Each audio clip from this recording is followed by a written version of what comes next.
तो अभी फिलहाल आपके सामने एक प्यारा सा सवाल है और वो क्या है, जरा गौर फरमाइएगा। एक कंपाउंड है X2Y3 जो आप देख पा रहे हो, एक कंपाउंड है X2Y3 जिसमें कह रहा है सवाल में कि X belongs to third period and group 13।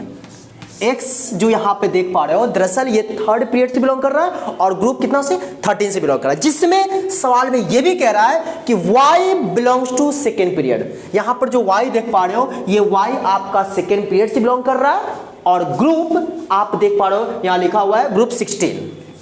फिर से बोल रहा हूँ, गौर फरमाइएगा।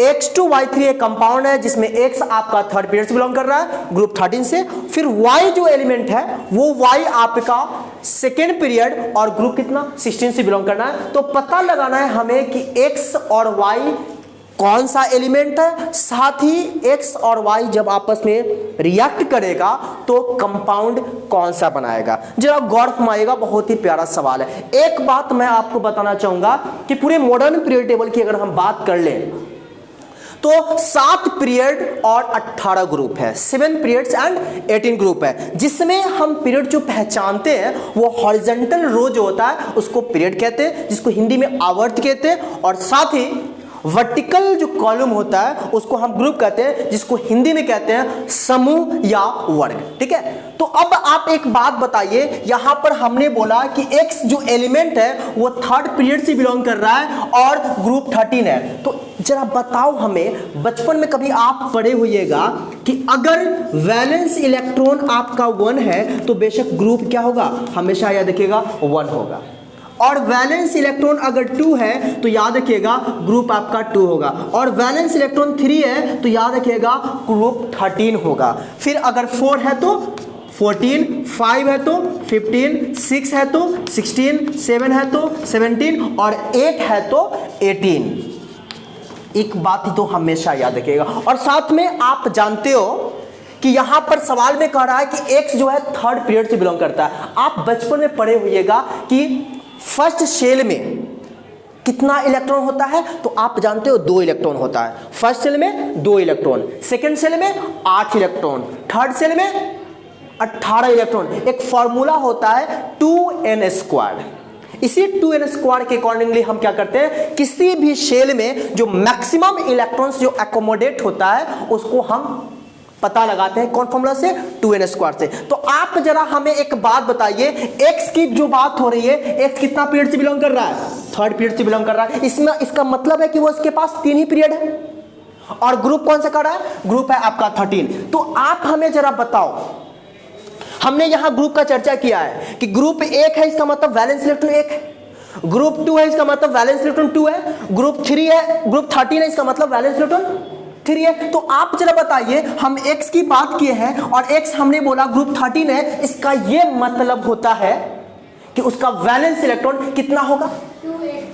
आप कहोगे कि सर ग्रुप 13 का मतलब है वैलेंस इलेक्ट्रॉन 3, तो आप सोचो ना भाई कि X अगर हम ग्रुप 13 कर रहे हैं इसका मतलब इसका वैलेंस इलेक्ट्रॉन कितना होगा, कहोगे सर इसका वैलेंस इलेक्ट्रॉन 3 होगा, हाँ या ना, वैलेंस इलेक्ट्रॉन 3 होगा। और हमने एक और बात बोला क्या कि थर्ड पीरियड से बिलोंग करेगा। थर्ड पीरियड का मतलब क्या हुआ, KLM,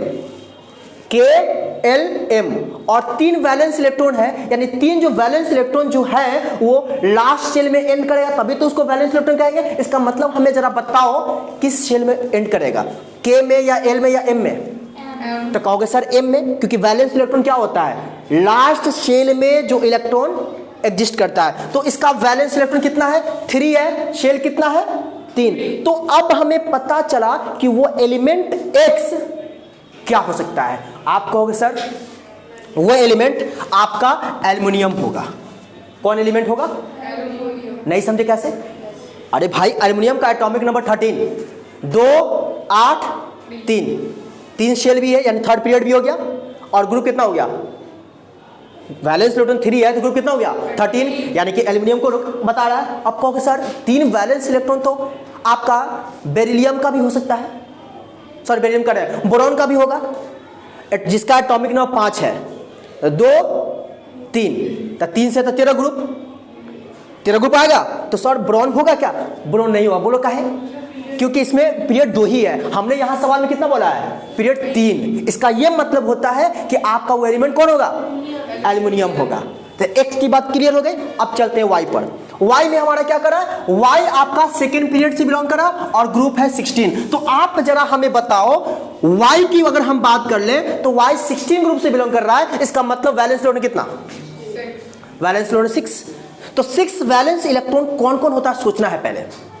और पीरियड कितना बोला है, पीरियड सेकेंड बोला है। तो खुद सोच सकते हो भाई, क्या सेकेंड 2 ही पीरियड होने चाहिए। और पहले पीरियड पहले शेल में कितना इलेक्ट्रॉन, 2, और सेकेंड सेल में कितना इलेक्ट्रॉन, 8 होता है, 8 होता है। लेकिन सेकेंड सेल में हमको कितना इलेक्ट्रॉन चाहिए, 6, यानी 2 6 2 6 और 2 6 किसका होगा, ऑक्सीजन का।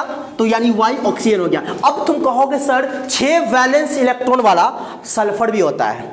कौन, कैसे, सल्फर का एटॉमिक नंबर 16, 2 8 6 वैलेंस उठाया, 6 से 16 हुआ।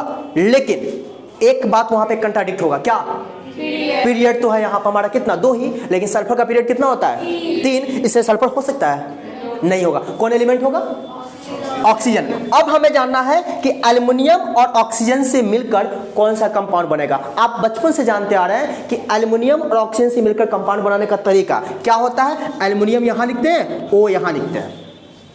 यहां पे एल्युमिनियम की क्या लिखते हैं, वैलेंसी। तो एल्युमिनियम की वैलेंसी कितनी होती है, 3 होती है। ऑक्सीजन की वैलेंसी कितनी होती है, आप कहोगे, सोचो, जिसके लास्ट शेल में बच्चा याद रखना वैलेंस इलेक्ट्रॉन 4 से ज्यादा हो, उसकी वैलेंसी पता लगाने के लिए 8 में से माइनस कर देते हैं। तो आप जरा बताओ खुद से कि ऑक्सीजन का वैलेंस इलेक्ट्रॉन 6 है, वैलेंसी कितना होगा, 2 होगा, हाँ या ना। अब इसको तुम क्रॉस मल्टीप्लाई ऐसे ही तो करते हो, क्या बन जाएगा, Al2O3। और इस तरीके से ये हमारा कंपाउंड हो गया। और वो एलिमेंट कौन हुआ, aluminium and oxygen. I hope कि बातें समझ में आई होगी। अगर समझ में आई तो वही पुरानी बात, वीडियो को लाइक करना है, दोस्तों के बीच शेयर करना है, और साथ ही चैनल पर नए हैं तो सब्सक्राइब कर बेल आइकन को प्रेस करना है। Thank you.